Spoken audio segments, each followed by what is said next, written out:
When I'm thinking about layers, I'm thinking about anything that I might want to change, color, or rearrange. And those are the elements that I'm going to keep on separate layers so that it's easier for me to make changes to my artwork. So I'm going to give you a quick example here. So this teacup right here, when I open the layers panel, I can turn the visibility on and off by hitting this check mark. That teacup is on one layer, and the pattern and the tea itself are on separate layers. So if I decided that I wanted to change the color of this pattern or change the pattern itself, but keep the teacup the same color, it's going to be really easy for me to change just this pattern and not have to do anything with the teacup layer. Another cool thing that you can do with layers, so this bee is on his own layer here, and if I want to move him around, I can just move him around, and now he's behind the teacup. But what if I want him to be in front of the teacup?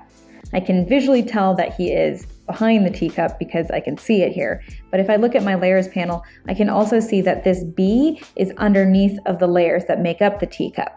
So if I click and hold on the bee, and then I drag him above those teacup layers, now he is in front of the teacup. So another cool thing here, I can actually duplicate him and give him a friend. Instead of having to redraw a whole new bee, I'm going to swipe to the left on the bee and I'll hit duplicate. And then I will move this guy around, and now he's got a friend. So that's really handy. This is also where you can delete that bee if you decide you don't want an extra bee in there. Now, it's really easy to move just this one bee around because he's on his own layer, but let's take a look at this lettering right here. So tea time is on its own layer. The pink decorations are on their own layer, and the white circle is also on its own layer. It would be really tricky to try and move the tea and then the decorative pink areas and then the white. So what I'm going to do is I'm going to grab all of those layers and move them all as one. So I'm going to tap on the first layer, and then I'm going to swipe to the right of all the additional layers that I want to move. Now they're all highlighted blue, and that's how you know that they're all selected. So I'll just take this guy and ta-da, I'm moving the whole thing. Now there's one thing that you really need to keep in mind. If I were to take this guy and move him off screen and then get out of this transform tool, it's going to cut this artwork. So I'll show you what I mean.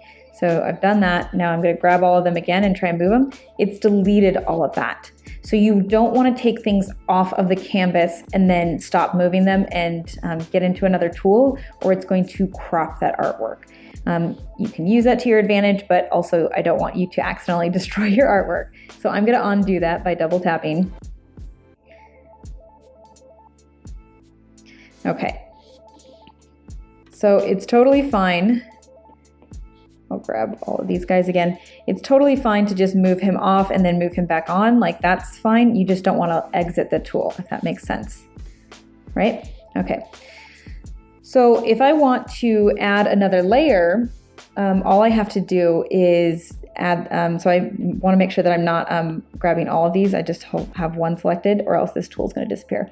So that's the plus layer icon, and if I hit it, I cannot add as many layers as I want. I am limited, and you can see that it's stopping adding them, and it's saying limit 14 layers. So I'm limited to 14 layers on this specific canvas because of the size that it is. So your options are either to delete a layer or merge layers so that they're all combined into one. So let's say that I knew I wasn't going to change anything with this tea time, right? So I'm going to grab, actually I don't even have to grab the layers. What I'm going to do is I'm going to grab these 3 layers and I'm going to pinch them together using 2 fingers, and you can see they're kind of like merging in together, and boom, now it's all one layer and I can add more layers. I'm going to undo that for now.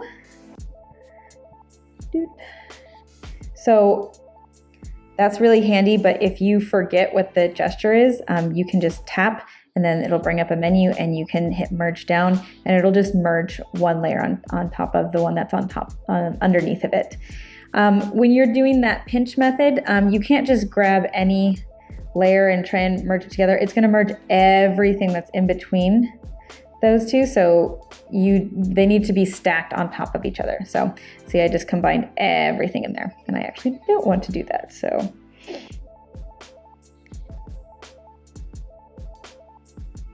All right, now maybe you don't want to merge these, but you want to clean up your file a little bit so that it's easier to see all your different layers. What you can do instead of merging those is actually make a group of them. So now that they're all selected, that plus layer icon is gone and it's 3 lines. That's your group layer button. So if I hit that, now I have a group of this, and now I can collapse it or expand it to see what's inside of the group, and it just kind of cleans things up. It makes it a little bit easier to see. Now, making a group won't give you extra layers, but if you've got tons of layers in your file, grouping things will make it a lot easier to sort through them.